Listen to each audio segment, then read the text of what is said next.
Mūsu šīsdienas raidījuma viesi, savulaik plaši zināmais sporta skolotājs Aleksandrs Petersons ir raksturojis šādiem vārdiem. Ar Zinti iepazinos 71. gadā, kad viņš sāka mācīties Saulkrastu vidusskolas 9. klasē.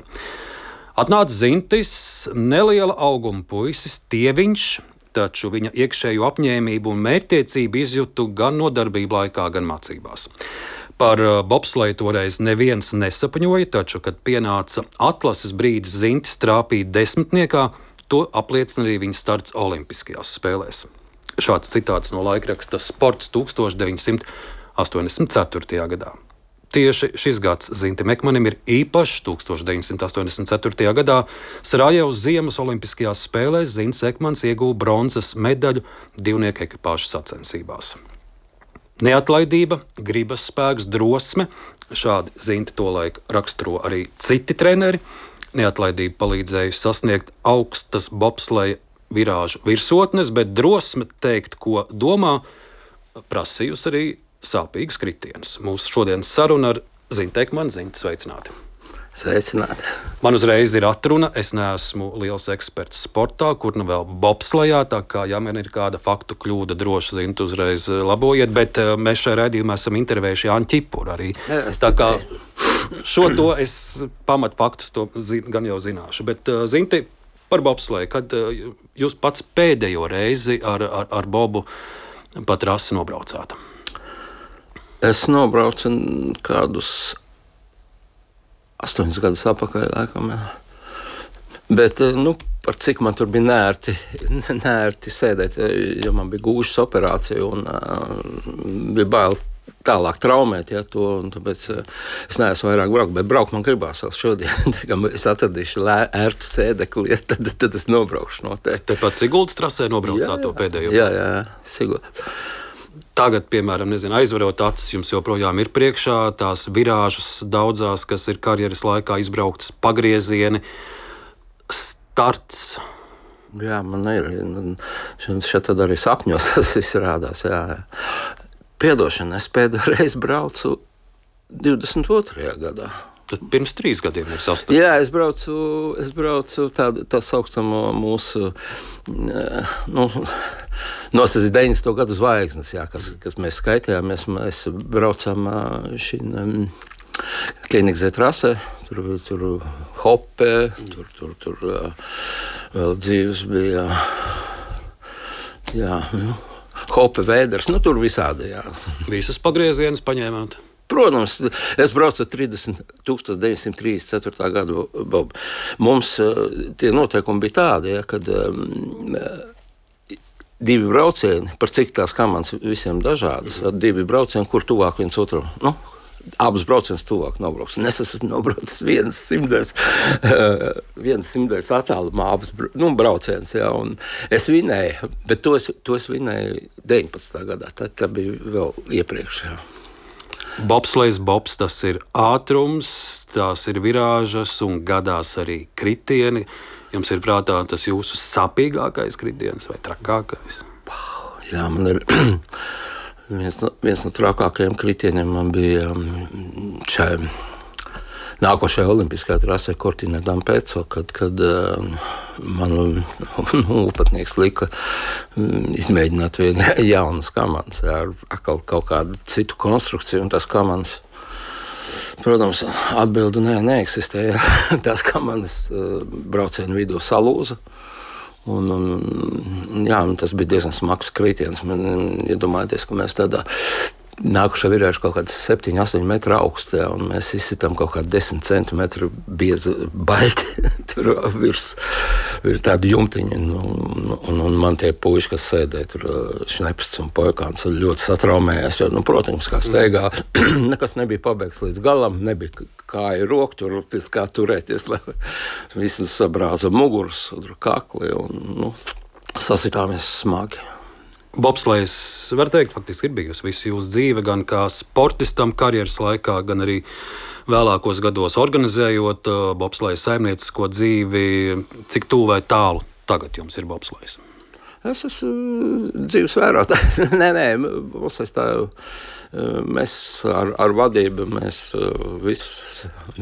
runājam, mēs Viņi arī piezvan šo to uzprast. Pat pēdējais bija arī, es palīdzēju viņiem, teiksim, cik es vēl pazīstu visus tos ārzemju vadoņus, ja. Tad arī daudz apzinīja un par to bija problēmas un bija bažas, kad Krievi saka pielaidies klāt pie mačiem, un tad nācās tur arī piestrādāt. Īpaši nācās tas iepriekš, tas bija 22. gadā, kad mēs Lozanā, kā mēs sitāmies, un tur bija tāda vainu, jā, un tur nācās aizkulisēs baigi piestrādāt. Jā. Mēs vēl runas teicām tur spēcīgas. Jā. Bet par Latvijas bobsleja virtuvi, man tāds paviršs vērojums no malas, lasot presi, bet man liekas, latviski sakot, tā kā kasās mūsu bobslejā, tāpat te netālu esošajā Saeimā pat nav tādu strīdu, intrigu. Man liekas. Nē, es jau... Bet ar ko tas saistīts? Kāpēc ir tāda ņemšanās pēdējos gados? Visiem gribās uzvarēt. Nē. Es atceros, ka mēs kādreiz spēlējām sporta spēles iesildoties. Ja? Un tad tur arī vienmēr ar kašķiem beidzās, jo visi grib vinēt. Bet, trakākais jau tas ir labi. Kontaktspēles vairāk nespēlēs. Viņi spēlēs volejbolu, bet pamanījās jau izmest pūku arī volejbolā. Es ar raidījumu ievadā minēju to jūsu aso mēli, ar kuru jūs arī esat pazīstams. Te es skatos, pirms gada jums bija saruna portālā Delfī. Mazs citāts: esmu laimīgs, ka esmu prom no tās mēslu bedres, tagad audzēju tomātus un izbaudu mierīgu dzīvi. Kas bija tas punkts, kas bija tas traknais punkts, kādēļ jūs aizgājāt prom no federācijas, no visas vadīšanas? Teiksim tā, tas punkts jau brieda. Ja pēdējos 3 gadus visu laiku man patika iet uz darbu. Ja? Tas jau kaut ko nozīmē. Atgādināsim, jūs bijāt krietni ilgu laiku bobsleja federācijas ģenerāls. Ģenerālsekretārs, pirms tam viceprezidents. Faktiski lielā mērā es vadīju federāciju. Un slēgu gāja ar prieku. Bet tad, kad sākās tādas politiskās izmaiņas, ja, un pēdējos 3-4 gadus es vairs negāju ar prieku uz darbu. Vienkārši jebkura programma, jebkurš teiksim, mūsu priekšlikums vai arī visur tikai to atsities tā pēc cienu. Ja. Tas sagrauj. Pēdējā laikā nebija nekādi, kā saka, izņemot, kad es tur sponsors pierunāju vēl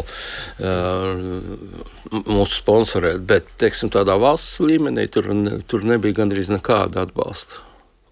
Tas man sagrāva. Vienkārši es izdegu, un tad man jau tā nelaimīgā intervijā dēļ, bet patiesībā es esmu priecīgs par to, ko tu vari. Jūs tā kā domājat, ka pāršāvāt bišķi pār strīpu, vai jo tas teikums bija, ka jūs nosaucāt sportistus par gaļu, ja tā kā, kas... Tā mēs mēdzam arī citreiz teikt, ka tā ir gaļa. Aizmugurē, kas sēž, ja, jokojot it kā, ja. Jāņem vērā, ka es tādā brīdī arī nebija sevišķi, kā saka, tāds adekvāts, jo man bija 2 operācijas bijušas, ja, un es nezināju, man bija saraucis, kad visas saites uz plēcē, un tā man iekājas pēc tam, man griez visi vaļā, un es nezināju... Tas bija sporta sakas? Nē, es paslīdēju, man tāda krauja, ja, es paslīdēju lietas laikā uz kādas kraujas un atbalstījos tikai uz rokas, jā. Bet ar visam saviem 100 kilo, jā, un es nezināju, ka tik lēni attiet no pleca trauma. Ja, man ir bijuši visādi lūzumi, tur gūžas un vēl kājas bija lūzums, ja, bet šis pleca traumas bija jālieto bija stiprs zāles. Es gulējis nebiju kādu laiku. Es nevarēju gulēt vienkārši kā. Jo interesanti stāvs varēju, kas saka, pavadīt laiku kā gultā tādā, un es stiprākās zāles, kādas ir ar narkotiku piedāvājumu. Paralēli jums zvana žurnālists, jā? Zvana žurnālists, jā, un es nokavējos. Es biju domājis, ka vēl vienu dienu pēc tam, jā, un es jau no rīta tabletes paņēmu. Es saku, es negribu. Viņš man pierunāja, ja, un, es domāju, labi, es viņu izčakarēšu viņas, ja, labi. Bija Delfijā intervija. Jā, bet viņš man pierunāja, es negribēju runāt. Labi, pēc tam, Ko pateicāt, to pateicāt, ja? Neko nenožēloju. Ko es pateicu? Neko. Varbūt tāds salīdzinājums nebija sevišķi veiksmīgs, bet žurnālists jau man provocēja. Ja žurnālists pasaka, ka viņam, kad jaunums uzdod, tev laikam zīmes sekmens nepatīk. Nē, viss ir kārtībā, viņš jau tur baigās. Jā. Bet kā viņš atstāja mašīnu zem zīmes, jā. Cilvēks nezinu to īsto vēsturi, kāpēc es tā mašīna man stāv Ģertrūdas ielas aplī pirms zīmes. Labākā ekspozīcijas vieta priekš maniem sponsoriem. Labākā, un ko viņi... Apzīt, šī nav tā svarīgākā vēsture. Mēs vēsturē palūkosimies jūsu sportiskajā un Latvijas bobsleja vēsturē, bet vēl stāsts par melno strīpu Latvijas bobslejā, kā tā sākās un kāpēc tā tik gara un cerams beigsies. Par šo tematu jūs runājat pirms pāris gadiem Latvijas televīzijā, sporta studijā. Mans kolēģis Dāvids Ernštreits jūs iztaujā un mazs fragments no šī raidījuma. Ko lai saka, jā, diemžēl mēs esam tādā melnajā joslā, kas mums sākās no Melbārža traumas pagājušajā gadā. Melbārdze jau bija spēka gados, varēja turpināt, bet diemžēl viņa muguru neizturēja. Un tas pats līdzīga situācija Ķiberonē, kam arī ir diezgan nopietna trauma. Jā, un tā kā tādi divi labākie sportisti, kas varētu mums taisīt to rezultātu, jā, viņi ir ārpus aprits, jā, un mums tagad būtībā jābūvē komanda gandrīz no jauna. Un tas nozīmē, ka tev ir arī uztraukums par to, kā tu varēsi atskaitīties valsts finansējumu saņemšanai un to pierādīt, un arī, protams, arī privāto līdzekļu piesaistē, vai ne, jo nebūs tie rezultāti šajā sezonā, iespējams. Iespējams nebūs, bet iespējams varbūt arī, ka būs. Bet, teiksim, valsts līdzekļu piesaist jau mums tā kā iezīmēt būtu uz 4 gadiem. Jautājums ir tikai par viņu daudzumu. Viņi ir stipri par maz. Man ir tāda tabula, kā valsts līdzekļi gājuši mazumā ir mums, gan skeletonam, gan bobslējam, jā. Lūk, šis pāris gadu sens ieraksts pagurums bobslejā. Bija brīdis, kad bija ļoti augsts virsotnes, ar ko šis kritiens skaidrojams. Es varbūt pārāk skeptiski prognozēju, jo pēc tam jau pasaules čempionātā Ciprus izcīnīja 2. vietu un Eiropas čempionātā 3. vietu. Jā. Tā kā tas tā nav, bet naudas trūkums bija hronisks. Un tas sākās ar jauniem visādiem kritēriju maiņām, teiksim, tas mums arī neielika, teiksim, prioritāro sporta listē, kur mums bērnu sports, kur galvenais, tur 75% no visiem punktiem par bērnu jaunu sportu. Mums vispār no 18 gadiem agrāk tikai sāk nodarboties. Labi, tagad 15, 16 it kā var, jā, bet viss ļoti neveiksmīgi sakrit, Es domāju, ka mums jau būtu aizgājis pa pieskaru jau daudz ātrāk, vienkārši labi, ka mums Covid naudu iedeva.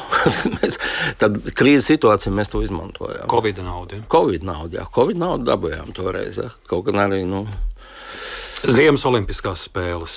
Ar kādām cerībām, ar kādām prognozēm uz tām raugaties? Jā, es domāju, ka Lendam, kas ir mūsu tagad galvenais pilots, viņam ķēriens ir, to es teicu arī agrāk, un veiksmīgi sakatības gadījumā, es domāju, pa sešnieku pat cīnīties, jā. Bet tā kā, teiksim, liekas, ka komandā, es nezinu, pēc tiem stāstiem, ka viņi tur mazāk trenējās un tā tālāk. Es gribētu redzēt, kā viņi izturēs līdz februārim, jo mēs trenējāmies mēs arī trenējāmies, es personīgi trenējos uz atjaunošanos. Es jau to zināju 40 gadus atpakaļ. Jā. Es pat brīnums, ka man nav nosituši kaut kādas strāvas. Es liku visādas, man fiziķi deva aparātus, kas man tur jonas kaut kādīgi pārbīda. Ja svarīgi ir, ka tu uz treniņu aiziet pilnībā atjaunoties. Pirtis visas un tā tālāk un tā tālāk. Masāžas, jā, un svarīgi strādāt uz atjaunošanos. Un tagad viņi it kā strādā nepiekūstot tik daudz, bet mēs darījām vairāk tāpēc, lai izturētu visu to garo sezonu. Un tas, kas Andris Prūsis arī ir tagad prom no bobsleja, tas ir pareizi, tā tam bija jābūt? Tam bija jābūt jau pēc 18. gada. Tam bija jābūt jau pēc 18. gada. Bet, nežēl nebija citas alternatīvas. Kādas jums ir attiecības savstarpējas? Es tā teiktu, kā lai pasaka, viņš pats zina, ka viņš rīkojās tūciski vienkārši. Ja tagad jaunā sportista paudze, kāds jaunietis klausās, un viņam ir mērķis kļūt par bobsleistu, kur to mācīties, un vai jūs padoms būtu, vai vispār to vajag darīt? Es nezinu, kā tas attīstīsies nākotnē. Ideāli jau būtu, ja kaut kāda privātie klubi veidotos, bet tas ir pasakaini dārgs sporta veids. Jā. Jūs neteiktu iet šo ceļu? Ja ir kāds sponsors jau no sākuma, kas viņu visu dzīvi var sponsorēt, tad jā, jo pats process jau ir ļoti interesants. Jā. Šeit apvienojās gan fiziskais spēks, gan tā braukšana, tā ir tā kā neatkārtojams sajūtas. Jā. Tas tā kā tā kā tu glēzi no glēza, un tā kā tev ir iedvesma, tā kā tu būtībā, es brīžam pieķēru domu, tad, kad man bija labākie braucieni, ka es atrodos tādā levitācijas stāvoklī, ka viss izdevās, burtiski lidojā. Tā ir baila. Man gatavoties šim raidījumam bija tāds pašam ar sevi dialogs, domājot par bobsleju, arī par skeletonu kamaniņām no vienas puses. Tādā pasaules kontekstā raugoties, tas ir salīdzinoši elitārs sporta veids, ar to nemaz tik plaši varbūt un daudz nodarbojas, un tas ir dārgs sporta veids. No otras puses, bobslejs vien kopš neatkarības atjaunošanas, labojiet man, bet tā statistika ir ap 200 medaļas Latvijai nes, no tām vismaz 50 zelta. Vairāk. Pat vairāk, jā. Saliekot to visu kopā. Jā, tas ir. Tas tas ir tas, kas ir devis to gandarījumu, ka tu arī tur esi pielicis savu roku, gan kā sportists, gan kā funkcionārs, gan kā treneris. Jā, vien brīdi arī bija treneris. Ir ļaudis, kas saka, kādēļ mums vajag tērēt tik daudz šo sporta naudu, sporta veidām, kuras trenē, cik mums ir to aktīvo bobsleju? Šobrīd 20 vairāk jau nebūs. Jā, tagad jau ir pavisam maz. Vēl mazāk. Jā, mūsu, teiksim, kad mēs jau centāmies, mans darbības laikā centāmies to pulku paplašināt, lai veidot iekšējo konkurenci. Jūs nespējat iedomāties, kāda bija konkurence, kad mēs startējām. Ja? Labi, saka, jūs un tā. Nē, viņa daudziem nepatīk, teiksim, kad es tur pateicu, ka tur dažos vingrinājumos, teiksim, sprintājs, varbūt tas bija ātrāks nekā šie tagad ir. Ja? Kaut gan tur ņēma ar sekundēm. Tas varbūt arī nepatīk. Jā, līmenis bija baigs. Ko jūs gribat? Ja es visu laiku to piemēru minēju, kad bija tāds Langas stūmējs, ja, kas skrēja 110 kg smags, kas skrēja pirmos 60 metrus ātrāk par Huseinu Boltu, par pusotru desmitdaļu. Tad tur visādi priekšā ir vīri. Zinti, pie bobsleja šodien mēs vēl atgriezīsimies, bet tagad turpmākajās minūtēs palūkosimies uz jūsu sportista karjeru un arī uz bobsleja pirmsākumiem. Latvijā noteikti, droši vien, pavisam noteikti ir jāpiemina arī treneris Upatnieks, un no Rīgas kinostudijas arhīva palūkosim dokumentālo filmu Sveicināts Bob. Tā ir filmēta 80. un 81. gadā, un iespējams tie kadri, kur mēs redzēsim arī Cīrulīša trasi, varbūt arī tur jaunais topošais bobslejs Zints Ekmans ar kaut kur būs, jo tas ir laiks, kad jūs arī jau ienākat bobslejā. 81. gads.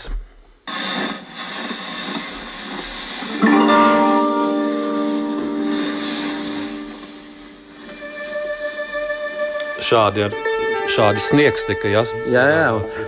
Sastūts. Mēs tā satrenējāmies, ka es domāju, ka es māju varētu apmest ar lāpstu.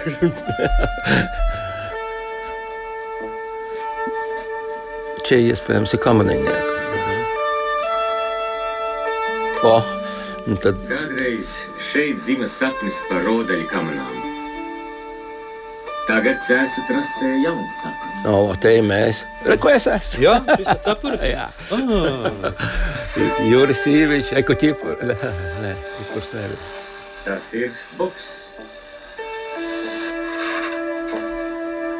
Un šādi tapa pirmās trases. Es saku, māju mēs mierīgi varējām.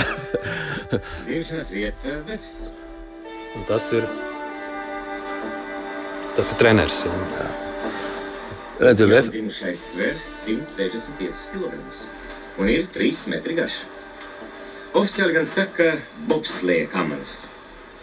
Latvijā kādreiz tās traucās par Odelu bāni, Agenskalnu un Priedēs.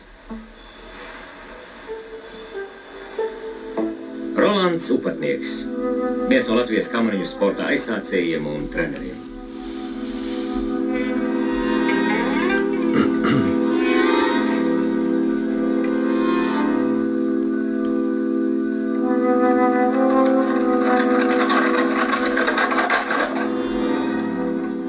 ka mums nebija boba, mēs atsākām ar kamanām. Kamanām, jā? Es sāku vispār kājām staigāt, man jau vajadzēja kaut ko braukt. Te arī tika piedzīvot pirmie kritieni, jums zinti, cīrulīšos. Jā.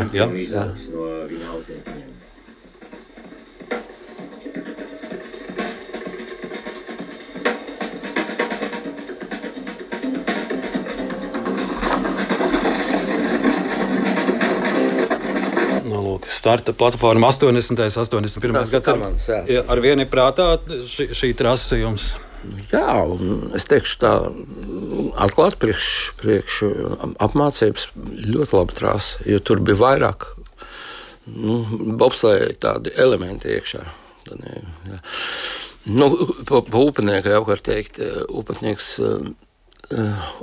mēs vispirms tā PSS izlase nopirka itāļu podaru bobus. Ja.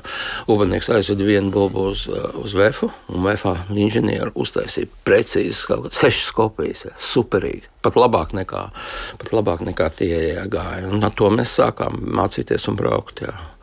Nu, pēc tam ir tas upatnieku un Akolovu un Vefa inženieru kodos, tā saucamā raķete. Ja. Nu, tas ir kaut kas, viņi jau šodien dizainiski izskatās superīgi. Vai jums ir prātā, kur jūs pirmoreiz uzzinājāt, ka ir tāds bobslejs, ka ir tāds treneris upatnieks, kā jūs nokļuvāt bobslejs? Es uzzināju, es kādreiz abonēju Čehu žurnāls, Sports un stadions, un tur bija iekšā šādi bobslēja bildes, jā, un tie veči gan tur jādod. Un pēc tam, kad izsludināja atlasi, jā, un es biju tikko kā vienais Latvijas čempionāta telpās, un nolēms bija, kārtīgi notrenēties uz asas sezonu. Es tiešām biju ļoti daudz trenējies. Tas bija 81. 80. Jā.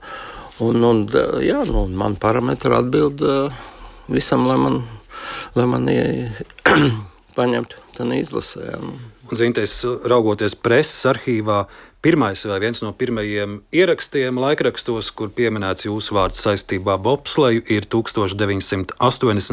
gada marts. Laikraksts Rīgas balss un raksta nosaukums PSRS čempionu bobslejā Rīdzinieki un mazs citāts. Cēsīs risinājās PSRS pirmā bobsleja čempionāta 2. kārtas sacensības. Pirmā kārta notika februārī Baškīrijā. Par pirmajiem valsts čempioniem kļuva PSRS izlases dalībnieki Rīdzinieki Ķipurs un Snepsts. Bronzas medaļas jauktajai ekipāžai Rīdziniekam Zintim Ekmanim un Vladimiram Aleksandrovam no Krasnojarskas. Pēkšņā atkušana dēļ sportistiem uz dažām dienām braucienus nācās atlikt, bet pēc tam tie notika no 500 metru atzīmes. Šis tāds pirmais pieminējums presē, kur ir jūsu vārds. Interesanti, kad es to 3. vietu ieguvu ar kritienu. Mēs tādā trasē Sibīrijā, Baškīrijā, mēs nokritām. Un pēc virāžas atkritām atpakaļ. Meleūza, jā? Jā, Meleūzā. Un tā kā es šo 3. vietu dabūju kritienu. Bet man arī Jānis Ķipurs stāstīja, arī turpat tajā Baškīrijā, viņš ar kaut kādu smagu kritienu. Tas bija tajā pašā reizē? Jā. Un tā trasa bija uztaisīta vienkārši, crazy.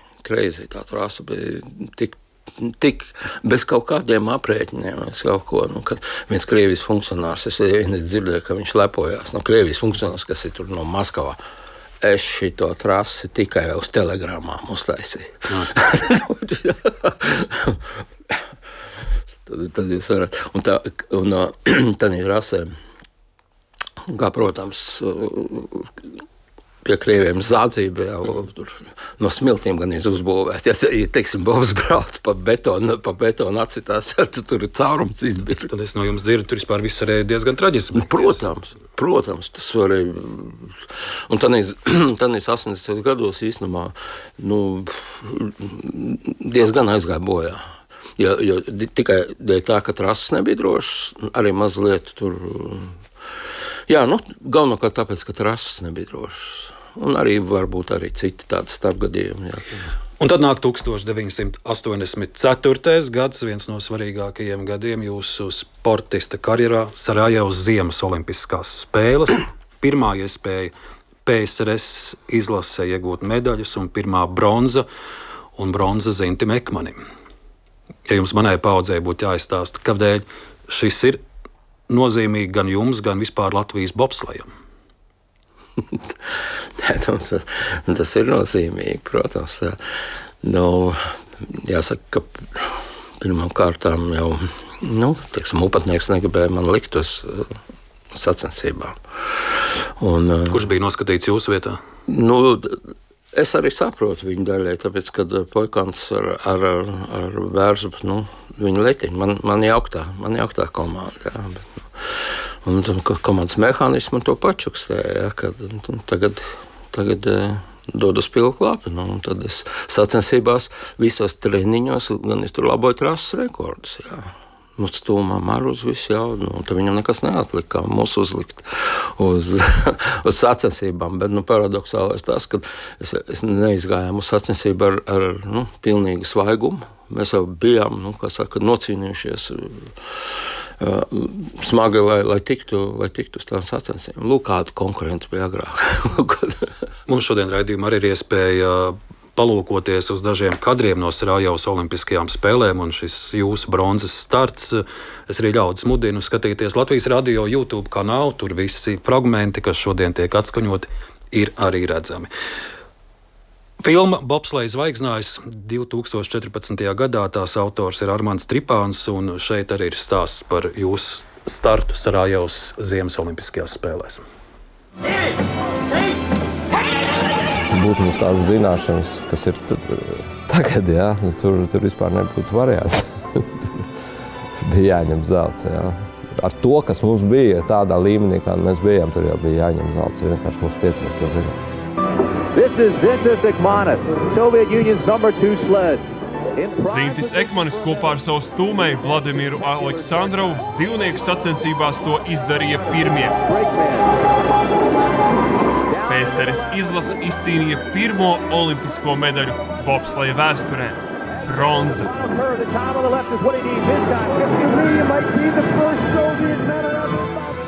Mēs to izdarījām saviem spēkiem. Viss.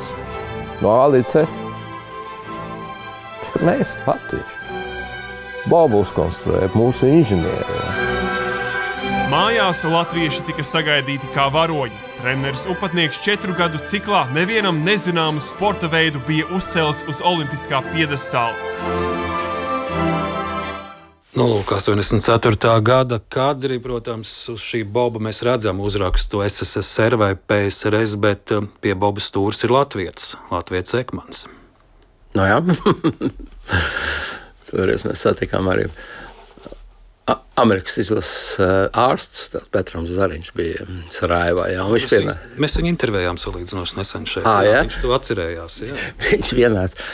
Viņš ēdnīcā pienāk pie mums, jā. Mēs tur visi sēžam. Mūsu, teiksim, tas cilvēks, kas no orgāniem līdzi, tas sēž, mēs skatāmies to atbrauc, apskaties, cik Latvijā smuki bērzi un tā. Un tikko tas cilvēks aizgāja pēc produktiem, mēs esam, te visi pilnīgi galīgi pakaļās.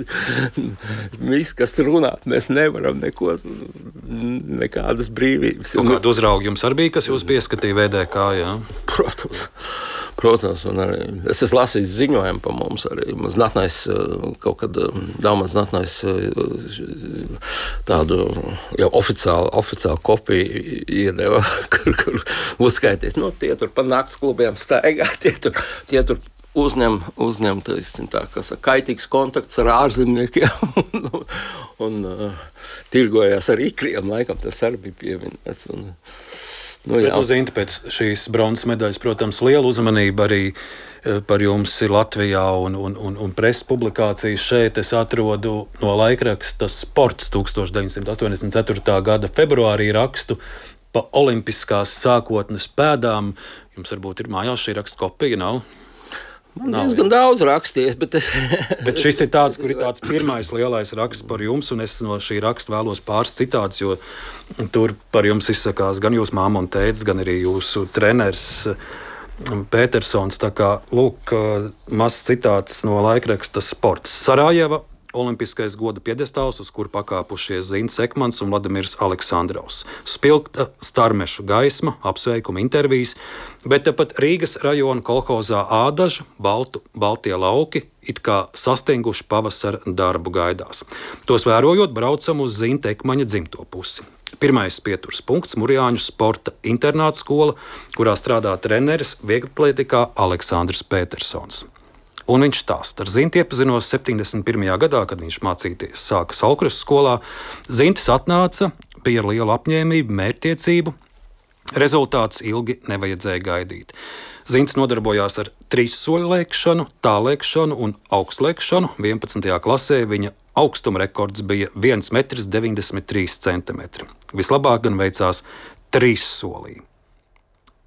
Zintis centās treniņus nekavēt, bija apzinīga attieksme, viņš brauca no pabažiem un ar tiem autobusiem reizēm gadījās kāda ķibele. Tad Zintis man zvanīja un brīdināja. Tāds ir jūsu trenera stāstījums un jūsu raksturojums. Kā es varēju piezvanīt toreiz? Tagad, ja mūsdienu laikā tā bija, es domāju, kā mēs sazinājāmies. Kāds jūsu atmiņas par Aleksandru Petersonu? Viņš ir mūsu slavenā dziedātāja Ingas tētis. Starp citu, skolas laikā mēs arī braucām uz Rīgu, uz manēžu trenēties. Un tad es vairs nevarēju nokļūt mājās. Ja? Un es bieži paliku pie Aleksandra Petersona mājās, un es biju kā ģimenes loceklis tur gan reizē. Tad viņš arī tādu svarīgu pamatu jūsu sportista karjerā ielicis. Jā, un ne tikai kā treneris, arī kā cilvēks, arī kā, teiksim, viņš jau bija, viņš to varbūt nestāstīja, bet, mēs zinājām, ka viņš tur bija tāds, Lācmaņa bataljons bija leģionāros, un ka viņš arī Rīgā nevarēja dzīvot, ka viņam bija jādzīvo Saukstas. Visi tie, kas ir bijuši tur leģionā, viņa tuvāk pa 50 kilometriem nedrīkstēja atrasties. Ja? Un viņš kā cilvēks lieliski, izcils fizkultūras skolotājs. Es gribētu rādīt viņu kā piemēru arī šodienas, protams, ka droši vien, ka šodien arī ir labi, jā, bet viņš bija izcils, ja, teiksim, kaut vai to, teiksim, var ņemt pa piemēru, kad pie viņa trenēties ārpus stundām gāja, man liekas, 70% no mūsu klases. Tas nozīmē, un arī fizkultūras viņš nebija tāds. Ja mēs spēlējām basketbolu, viņš mācīja taktiku, mācīja tehniku. Ja. Ja mēs spēlējām futbolu, viņš mācīja taktiku, tehniku. Ja mēs vieglietīki, protams, tur viņš bija Latvijas čempions arī 10 cīņā. Viņš arī Aleksandra Bičājo treneris, Aleksandrs, kā saka, bija arī sasniedz Eiropas čempionu laikam. Ja nemaldos. Un zinu, no šīs publikācijas 84. gadā sportā vēl daži citāti. Lauku māju viesmīlība un siltums pārņem mūs tiekoties ar Gaidu Ekmani. Olimpiskā māmiņa, tā viņa iedēvējuši darba kolēģi, taču pati Gaida nemaz nejūtas olimpiskajā virsotnē. Virsroku gūst uztraukums par dēlu un to trako ātro braukšanu. Arī pa televizoru redzētie nobraucieni atmiņā palikuši miglātīti. Pirms dažiem gadiem par bobsleju nekā daudz nezināju. Pirmo reizi Bobu ieraudzīja 82. gadā Cēsīs. Krita slapjš sniegs, redzēja trasi, pa kuru nobrauc dēls, atklāti sakot, ļoti nobijos, taču tagad visu pārdomājot labi vien ir, ka neatrunāju Zinti. Grūti būtu to panākt, viņš laikam mani neklausītu. Tā gan nav stūrgalvība, drīzāk viņa mērķtiecība. Tā mamma saka 84. gadā. Jā. Un te es saprotu arī stāsts, ka jūsu vecāki arī bija gan sportiski. Varbūt tas bija stimulu. Bija sportiski, jā. Man vecāki bija sportiski, un tās bija diezgan labs vidus distanču skrējējs. Viņam pat vai nu vajadzēja braukt uz šo skolnieku Spartakiādu, vai nu tur konkurences dēļ netika, un kaut kas, bet viņš bija kandidāts sarakstā, jā. Un arī šajā pat publikācijā no jūsu tēta ar mazs citāts. Egons Ekmans šoreiz olimpiskā tēva lomā. Viņš ir kolhozā Adaži, pabažu iecirkņa priekšnieka vietnieks, kolhozā nostrādāta apaļ 30 gadi. Esmu ļoti priecīgs par dēla panākumiem. Man apsveic arī darba biedri. To sportošanas prasmu Zintis pirmoreiz laikam aizguvis no mums ar saviem panākumiem īpaši lepoties nevaru, taču toreiz mācīdamies Zaļanieku lauksaimniecības skolā 53. gadā biju iekļauts Vārpas vieglietu izlasē. Zinta ziemā bērnībā slēpoja un spēlēja hokeju, taču nekad neaizmirsa mācības. Bīriņu 8-gadīgo skolu pabeidza ar 1 četrnieku algebrā, pārējie 5. Tāpat sekmīgi pabeidza vidusskolu un studijas Politehniskajā institūtā. Tagad vēl grūti aptvert, ka dēls kļuvis par olimpieti. Uzmanīgi pārlasu visus laikrakstus, kuros ziņots par sportistu startiem ar katru dienu. Avīšu kaudzīte kļūst lielāka. Tā jūs tētis, kā jūs vecāki jums līdzi jūt, jeb kā tagad saka, planoja? Droši vien, kā jūt, bet tēvs bija ļoti liels sporta fans. Viņš, teiksim, cik nu rādīja mums ir pa televīzijā, viņš skatījās hokeju tīpaši, jā. Jā, tēvs bija sportisks. Es pat atceros, ka vienreiz vēl, kad bērnībā mēs tā no ezera līdz mājām, kurš tā ātrāk, viņš jau man noskēja. Un te, Zinte, vēl kinoarhīvā palūkoja, nav tas kadrs ļoti garš, bet ir no 85. gada viens fiksējums, kur jūs esat jau Siguldas trasē un kopā ar arī treneru Rolandu Upatnieku palūkosim fragmentu no kinožurnāla Padomu Latvija, režisors Aivars Freimans, 1985. gads.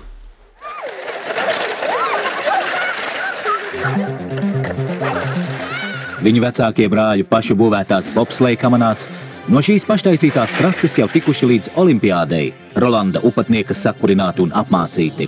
Šveicē Zintis Ekmanis šogad kļuva par Eiropas čempionu. Bet tāda būs startautiskā bobsleja trase šeit, Siguldā, Gaujas lejā.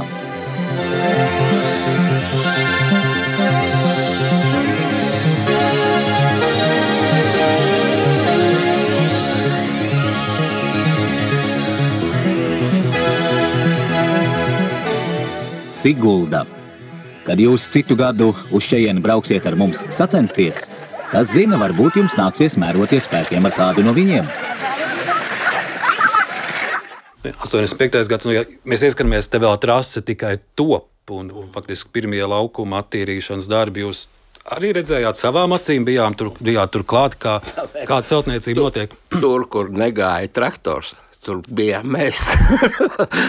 Mēs braucām, mēs tur strādājām, mēs tur uztverējām kā klaušas, un tas bija trausmīgi, fiziski grūti arī. Ja. Tiešām. Kā ar lāpstu? Ar lāpstu, tāds nogājās, mēs līdzinājām, rakām, tur tranšēs, tur, kur negāja traktors, tur gājām mēs. Jūs esat redzējis daudzas trases, kā jūs raksturot Siguldas trasi.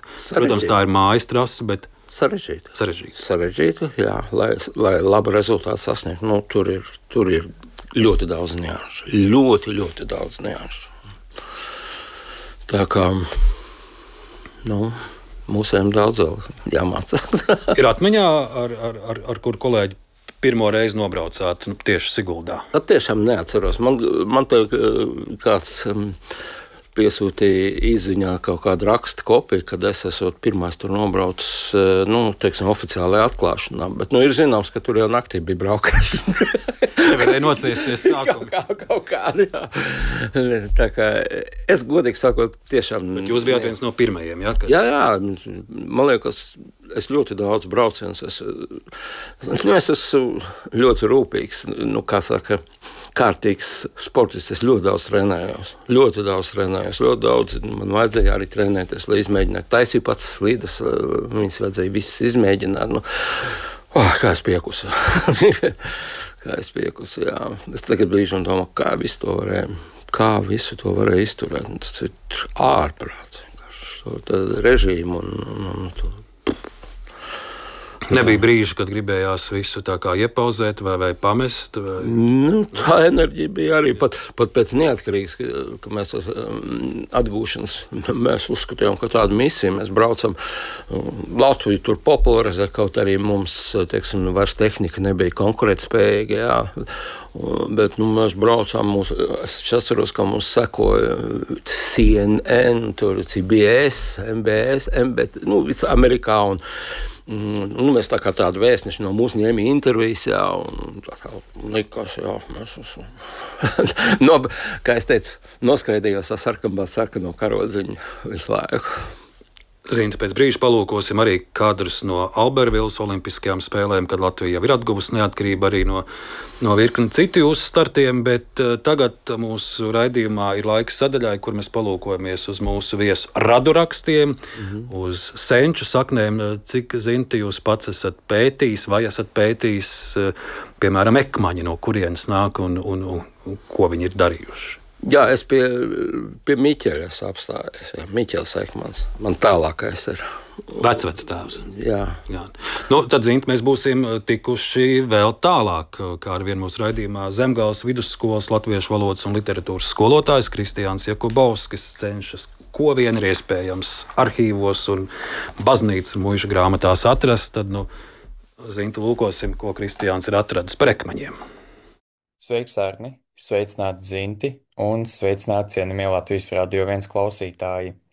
Šodien pastāstīšu, ko man izdevās atrast bobslīsta Zinta Ekmaņa dzimtas vēstures izpētē. Zinta Ekmaņa dzimtas vēstures izpēti uzsāku ar viņa vectēva Arnolda pases atrašanu. Tajā minēts, ka dzimis Rīgā 1903. gada 5. decembrī. Pases izdošanas brīdī bijis 17 gadus vecs skolnieks. Latvietis, luterticīgs un neprecējies. Tālāk atradu Zinta vecvecmāmas Emīlijas Kārļa meitas Ekmanes pasi. Tajā minēts, ka dzimusi 1879. gada 2. februārī Sējas pagastā. Kā dzimtais uzvārds tiek minēts Zonne, jeb vāciski saule. Pasē arī ierakstīta 1905. gadā dzimusī meita Alise, bet ar zīmolu atzīmēts, ka precējusies. Tiek minēts, ka Emīlija ir nodarbināta maisaimniecībā un arī pēc tautības latviete un luterāne. Tāpat man izdevās atrast Zinta vecvectēva Miķeļa pasi un minēts, ka piederīgs Turaidas pagastam, dzimis 1878. gada 21. decembrī, pēc profesijas kantorists. Šī paša Miķeļa kristību ierakstu atradu Turaidas luterāņu draudzes kristīto reģistrā, un tiek minēts, ka dzimis 7. decembrī Turaidas muižas Kalna Sīkšņu kalpa Mārtiņa Ekmaņa un sievas Trīnas ģimenē. Krustvecākos Pēters un Jūle Veinbergi. Zinta vecvectēvs Mārtiņš Ekmanis ar Trīni Aboliņu laulāts 1857. gadā. Norādīts, ka vīrs bijis kalps, bet sieva saimnieka meita. Taču, kā vēlāk izpētē atklājās, ka Mārtiņš Ekmanis ir cēlies no saimnieku dzimtas. Informāciju par Mārtiņa ģimeni atradu Turaidas muižas 1850. gada iedzīvotāju uzskaitē. Tur tika norādīts arī Zinta vectēvs Jānis Ekmanis, dzimis 1795. gadā, un viņš bija igauņu māju saimnieks, kam bijuši 4 dēli. Tās pašas muižas 1826. gada iedzīvotāju uzskaitē arī šo ģimeni atradu. Un Ekmaņu ciltstēvs bija Intriķis Ekmanis, dzimis aptuveni 1770. gadā. Baigs pārsteigums. Super, jā, paldies. Jūsu senču ekmaņas 6 paudzēs uz leju varēsiet paskatīties. Šeit arī no Kristiāna baznīcas grāmatu kopijas. Tā kā jums, jūs teicāt, ka kaut kad to koku sākāt veidot, tā viņš pazuda. Nu, būs iespēja tagad jā. Noteikti. Uzzīmēt no jauna. Tiešām. Jūs esat domājuši, kas ir kaut kādas rakstura īpašības, ko jūs no saviem senčiem esat varbūt pārmantojis, vai ir kādi stāsti bijuši par jūsu vecvectēviem, kas jūs... Visi čakli bijuši. Kā saka, čakli, strādīgi, mērķiecīgi arī, savā ziņā. Un arī, teiksim, es atradu vectēva zīmētu, šī paša Arnolda zīmētu māsas Alises portretu ar zīmuli tehnikā. Super, vienkārši. Un tas man mājās pie sienas. Tā kā arī zināms radošums tur bija, jā. Šādas mājas, turēts pusē Igauņi un citas. Jums ir zināms, kur jūs senči aptuveni dzīvojuši? Jā, Igauņu mājas es nezinu, bet es turēdu Krimu, tas jau nav tālu, tas jau ir mūsu, tur, ko es dzīvoju, Pabažos, tur ir 20 kilometri, jā, tā kā tas nav tālu, jā. Okay. Zint, atkal atgriezīsimies pie jūsu bobslejista, sportista gaitām. Palūkojos arī Latvijas radio skaņu arhīvā Fonotēkā, un es atrodu, ir viens ieraksts arī no 80. gadu beigām šeit. Mūsu leģendārais kolēģis Gunārs Jakobsons 1988. gadā jūs intervētā reportāža no Kalgarī. Atgādiniet man tā statistika nav stiprā puse, kas 88. gadā notiek Kalgarī. Man liekas, tur ir kaut kāds olimpiskās spēles. Un jums kaut kāda 9. vieta, 8. 9. Kaut kas tur bija, kaut kas tur izdevās, kaut kas neizdevās. Tad tas fragments nav garš. Un jāatvainojas reiz tā skaņas kvalitāte nav izcila, bet tas ir 88. gads, kādi jau tie sakari bija, tādi bija, bet reportāža ir fiksēta. Kalgarī Olimpiskajā parkā. Šeit eksperimenti beigušies. Pretim medaļām tagad trauc 41 divnieku ekipāžu, tā izskaitā Zintes Ekmanis, Aivars Trops un Jānis Kiprus, Vladimirs Kozlovs. Saule cepina kā vasarā, deguni zemē, jo mūsu slietas mīkstam ledum maks piemērots. Taču ir spīts, ir darbs, meistarība, tāpēc jācīnās. Pirmajā dienā 2 braucieni, to uzdot tie, kas sākumā, tā izskaitā austrieši mājinieki un olimpiskā čempiona Wolfganga Hoppes ekipāža 57.06. Jānis izdaudzītajā trasē brauc 26. un viņām 4. labākais rezultāts 57.43. Nav slikti. 110. Otrajā braucienā līdznieku ekipāžu sākumā it kā priekšrocības, bet kā ir īstenībā Zintis? Īstenībā, es redzēju, tas starts atstāja iespējas, kad viņai šaudēs šiet to startu špūru un pirmās ekipāžas nevarēja uz tam start. Normāli. Kas tā pa braukšana vairāk, es nezinu vispār, kas šedās pat atnes, kaut kāda loterija vairāk nekas. Tās nav sasniedzis. Kādas starpības lielas un nevar zināt, kurā brīdī sākās tā temperatūra, kad iestāsies. Es nekā nesaprotu. Kaut gan to jau varēja paredzēt. Jāni, pēc Zintas pikti nosauc šīs sacensības par loteriju. Ko pastāstītu? Es viņam varu piekrist, ko te ļoti lielu lomu, kā jau es teicu, spēlē izlot. Šodien mums viņa sevišķi veiksmīga nebija. 88. gads, es skatos statistikā, jūs startējat kopā ar Stūmēju Tropu, ja? Un 9. vieta jums ir Kalgarī Olimpiskajās spēlēs. Jā, man jau, tas jau bija nolemts sākumā, jo mans kamans, diemžēl, atšķirās. Kaut gan tik būvēts VFA blakus ķipuru kamanām, jā. Manām kamanām vienkārši banāli pietrūka rāmim caurulis 2 mm, jo ķiberam uztaisīja no 2 mm cauruliem, man no 4 mm. Un līdz ar to man tas bobs bija stīvāks, viņš nebija elastīgāks. Un pie ātruma 100 km/h, kad viņam jāsāk uzņemt tās visas vibrācijas, jā, viņš ciets paliek. Es tur varēju darīt, ko gribu. Un tad vēl, jā, šī loterija ar tās špūras iedzītas bija kaut kādīgi... Tās lietas sākumā, ja tās... Jā, tā ir tā saucamā špūra, jā. Un tad tur jau vēl notika tas smilšvētra bija, kas godīgi sakot, Jānim palīdzēja, jā. Jānim palīdzēja. Daumans Natājs pie mums arī bija, viņš tolaik ar tur vadīja to delegāciju, viņš teica, ka tas ir vēl protests. Jā. Neko tas nelīdzēja, ja daudz tur. Jā, Daumans dziedātnais cīnījās tur, jā, vispār arī pateicību Daumantam Znatnājam par sportu. Kā saka, atbalstu. Varbūt viņam arī bija mazliet vieglāk, jo to visu varēja centralizēt darīt. Jā. Un šodien sports ir vispār pabērnu lomā, es atļaušos pateikt. Pilnīgs sviests. 4 gadu laikā tur nepalielinās nemaz, nekāda nepalielinās, teiksim, naudas apjoms sportam, kas jau tā ir baigi niecīgs, kas ir ļoti niecīgs. Un tad nekas nebūs labs, tad viss izjūgs pa šovēm. Bet līdzīgi jau arī 90. gadu sākumā atgūstot neatkarību, jums var bija jāpierāda sevi, un toreiz varbūt tās naudas bija pat vēl mazāk. Tolaik mēs neuzstājām, protams, ka es uzskatu, ka pirmo budžetu Latvijas, kas stādīja, tad sportam iedalīja stipri par maz naudas. Bet, protams, mēs arī nekā neteicām, ir citas lietas, kas ir svarīgākas tajā brīdī.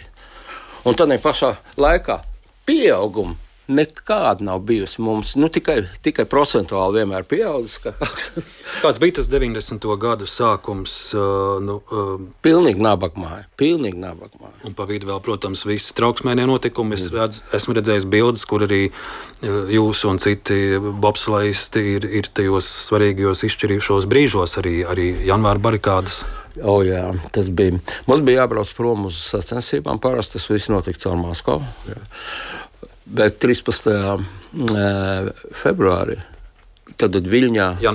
Janvārī, atvainojos, 13. janvārī Viļņā, tur cik 11 cilvēku aizgāja bojā, jā, tanki sabradāja viņus. Mēs uzreiz nākošā rītā salasāmies, jo vilciens iet pēcpusdienā uz Maskavu. Mēs salasījāmies, vienbalsīgi nolēmām nebrauksim. Mēs nolikām malā savu labklājību, jo nav noslēpums, ka mums tā ārzemju braucienu deva papildus ienākums. Kad, teiksim, mūsu tās instruktora algas nebija lielas, bet visu pievēra acis, teiksim, ka mēs tur spekulējām. Ja, tagad tas ir biznes.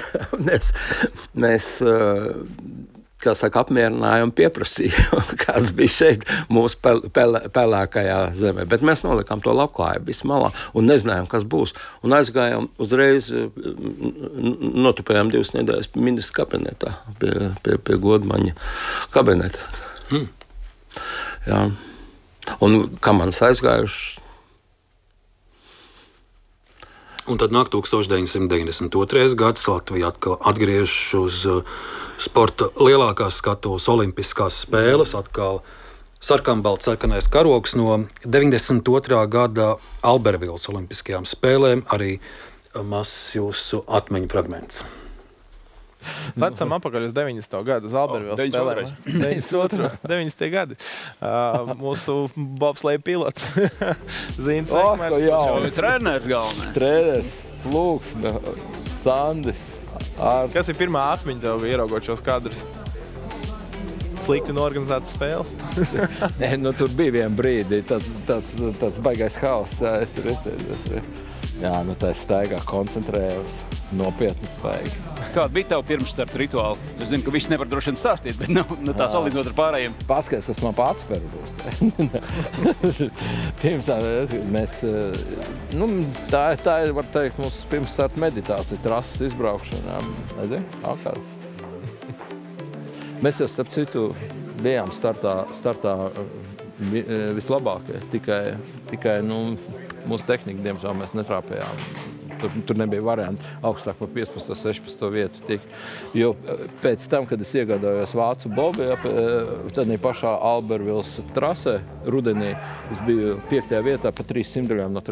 vietas. Jā, tā kā, tur viss bija tehniski, bet tik ātri nevarēja viss. Pietiek jau to, ka labi, ka mēs trenējamies. Es atceros, ka mēs salasījāmies pēc barikādiem, un ko tagad darīsim tālāk. No?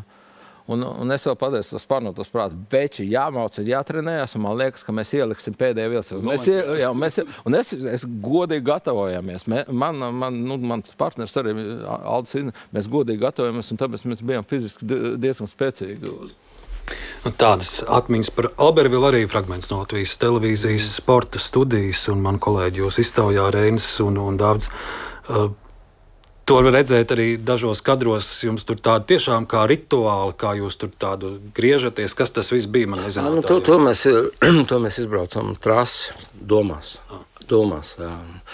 Un tā jau ir tā, teiksim, tā ir tā meditācija, var teikt. Es kaut kad arī sāku tur piedalīties meditācijās un atklāju, ka es ļoti ātri spēju iekrist tādā meditācijā, tāpēc, ka es esmu trenējis visu dzīvi, tad trasu braukšana, tā ļoti liela tāda koncentrēšanās, ieiešana pilnīgā tādīs apstākļos, jā, un, jā, tā ir tā kā, varētu teikt, meditācija, tu visu izdomā. Te bija fragmenti no Albervilas, bet kā bobslejists jūs pieredzat vēl vienu olimpiādi Lillehammeru, un tā ir īpaši arī ar to, ka atklāšanas ceremonijā tieši Zints Ekmans nes Latvijas karogu.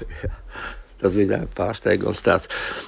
Tu ej iekšā un ārpusē mēs tur ņīkstam, gaidam, baigās sāls, jā, tur viss tā nosaušana. Tagad es kādu gabaliņu pa priekšu, jā. Un uzreiz baigā prožektoru gaismu.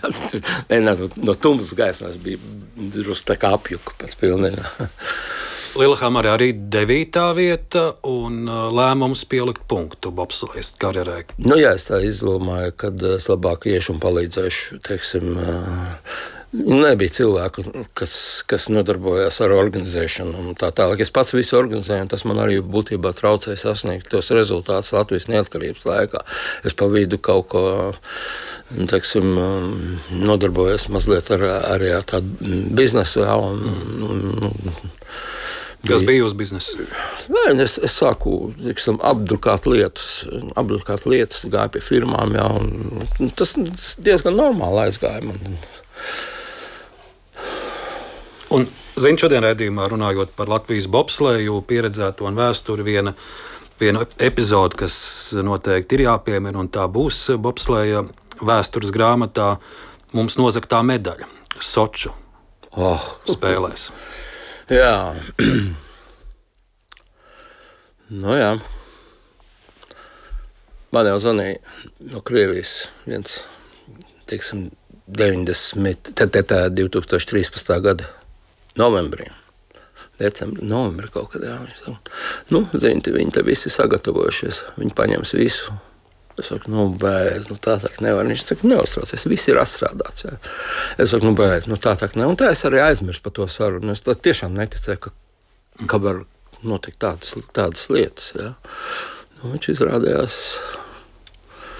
Palūkosim vienu fragmentu no arī Latvijas televīzijas sporta studijas raidījuma. Šis ir 2017. gada ieraksts, kur jūs dalaties savās emocijās par to, kā Krievi mums nozaga zeltu. Tās aizkulisēs. Tev bija skaidrs? Es biju Nīkins olimpiādē. Man jau pierunāja, ka netaisīt skandālu olimpiskajās spēlēs. Ko tu tieši tad zināji? Es zināju. Es varu parādīt vēlreiz, ja? Lai man atbild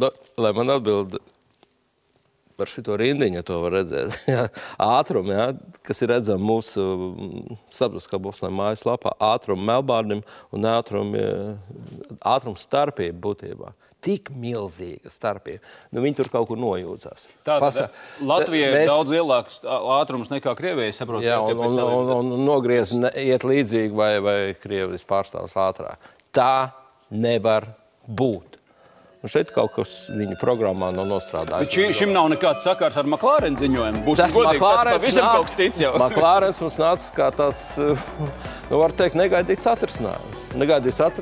Acīm redzot, kaut kas atkal nebija nostrādās līdz galam. Tavs stāsts ir par laika mērīšanas iegūtām? Mācās uz vietas man bija aizdomas par laiku, ka tas ir nepareizi, tā nevar būt. Un es vēl šodien, ja man kāds no laika ņēmējiem to izskaidros, varbūt, bet... Šis sajūtas goda piedestāls. Mums viņi bija čempioni.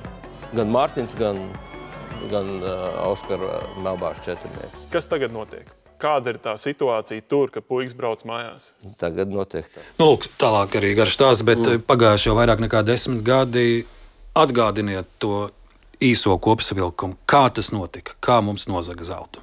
Jā, viņi izrādās dopingu provas mainīja. Respektīvi, tad, kad sportisti jau ir sapildījuši tīrus materiāls, ja, un pēc tam viņi var lietot dažādas līdzekļus, teiksim, sportiska rezultātu uzlabošanai. Un tas tika pierādīts, ka viņi to darīja? Tas tika pierādīts, jā, ka viņiem tas bija viņu FSB, kas viņiem tā ir. Jā, drošības dienests. Drošības dienests līmenī. Tika izņemtas īstās pudelītes un apmainīts pret neīstās. Kā notiek šī izmeklēšana? Cik viegli vai grūti bija savākt šos pierādījumus, zinot, ka tolaik Krievijai bija arī liela ietekme šajā starptautiskajā federācijā? Viņi ekspurējās kā trāki, tur visādām tiesām gāja un tā tālāk. Jā, Kāds, ka viņi negribēja atdot zeltu? Protams, ka nē. Jā, Te ir vēl viens interesants fragments, ka nevien šīs dopinga aizdomas, kas pierādījās, bet jūs arī dažādas citas dīvainības spēļu laikā piefiksējāt arī vēl viens mazs fragments no 2017. gada sporta studijas. Mēs redzam tagad Sočos tā vieta, kur viss tiek gatavots un bobi tiek likti pirms starta. Tā ir tā zona, kur neviens tā kā netiek pielaists, bet esot tur uz vietas, tā sajūta jau bija tāda, ka visi skatās tikai uz vienām kamerām, uz Krievu kamerām. Jā, mums ir pamatots aizdoms, kad Krieviem ir, arī sapratīsim loģiski, viņiem kā uzvaru vajadzīgi pa katru cenu, un tika liekta visi līdzekļi. Jūs paši nofilmējāt to vietu, kad es gāju. Es ieraudzīju neatļautas apstrādes pēdas, es ieraudzīju uz Zubkovas lidām, un es to nofotografēju. Man vēl tas attēls ir. Tā ir neatļautas apstrādes pēdas. Tas bija. Arī šādi detaļi, bet jums daudz gadus bija, protams, cieša sadarbība ar Krievijas sportistiem. Viņi arī brauc pie mums Siguldā trenēties daudzus gadus kopā startos.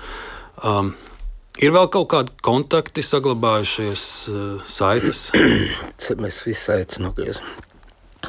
Tur viens bijušies no Pēterburgas, tik uzstājīgi bija, zvana. Es viņam pateicu tā, klausies, kamēr tu draugs Pēterpili neieņems, ja? Vari nezvanīt, ja? Tikmēr vari nezvanīt. Tas ir, nav kontaktu. Un ar labiem paziņām tiešām ir nogriezti kontakti, ja? Kā Krievi parasti sāk, tas nav tik viennozīmīgi, vai ne? Tas nav tik viennozīmīgs, tikai tur ar tā.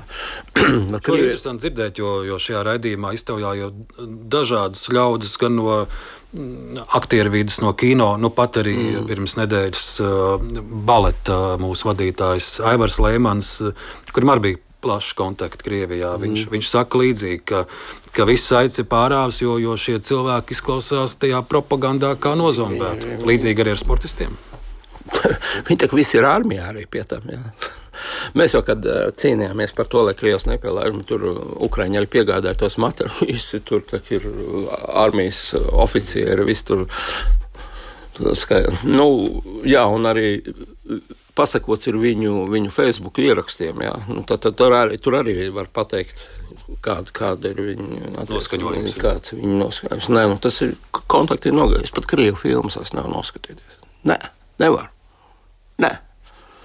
Arī Krievu roku, kas bija, tur bija daži labi šitas ārija. Nē, neklausos tādas vairāk. Visi. Nezinu. Tur jāpēt būs laikam milzīgam, lai Protams, ar kaimiņiem it kā vajadzētu sadzīvot, jā, normāli, bet, tas ir kaut kas drausmīgs. Tas ir kaut kas drausmīgs 21. gadsimtā, kad ir visādi ekonomiskie sviras, var vienoties, tomēr var kaut kādīgi vienoties.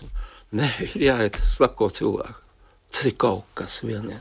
Es gulu vārds, es neticēju, ka tas, es negribu viņu nosaukt vārdā, ja, bet, kad viņi tik aprabušots. Ārprāts. Bet jūs arī palūkojat, kā Krievi cīnās, viņi ļoti grib atpakaļ starptautiskajā sportā, grib atpakaļ olimpiādē. Nekaunība. Pilnīgi nekaunības. Nē, tas ir sviests.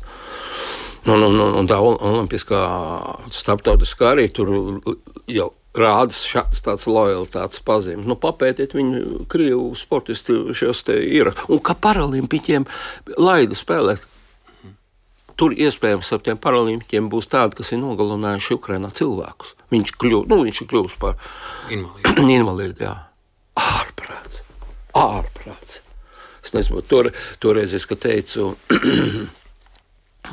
runa es arī vēl pieminēju, un jūs neaizmirstiet, ka Krievi nogāz to lidmašīnu, to ar 261 Nederlandes lidmašīnu, jā. Tas ir, jā, man šoks, godīgi sakot, tas viss fons arī, jā, drusciņi uzliek savu. Es ļoti sekoju līdzi, es esmu rītīgs YouTubists palicis, zinu. Tas, ko es no jums sadzirdu un saprotu, tādiem kā Zubkovs, ja, un līdzīgiem roku mūžā vairs nedosiet. Ne. Es jau roku nedevu kongresā, tur atbraucu kaut gan, es zinu, kādreiz bija, normāls cilvēks, ne, mēs vispār izvairījāmies, nedavām ne roku, neko, nē. Cerēsim, šis karš ātrāk beigsies un vainīgie tiks tiesāti un sodīti. Zint, atgriežoties pie bobsleja un pie gaidāmajām ziemas olimpiskajām spēlēm, ar kādām sajūtām jūs tās gaidat, cik daudz sakosit mūsu sportistu startiem, protams, īpaši mūsu bobslejas startiem. Jā. Vai labāk nervus nebojāt un bobslejs tā kā šobrīd ir malā? Es jau skatos bobsleju. Es taču esmu komentētājs arī bijis kādreiz. Bet, jā, saku, ja visas zvaigznes sakrīt, var diezgan labi nostartēt. Bet es mazliet uztraucēju par to fizisko kondīciju būšu, par to, vai viņi izturēs līdz februāra beigām. Visas tas traumas. Un, ja tu neesi pilnvērtīgi, vispusīgi sagatavots, jā, un tu neesi...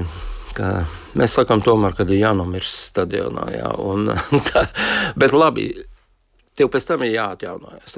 Ir visādi līdzekļi, un tagad jau vispār ir šī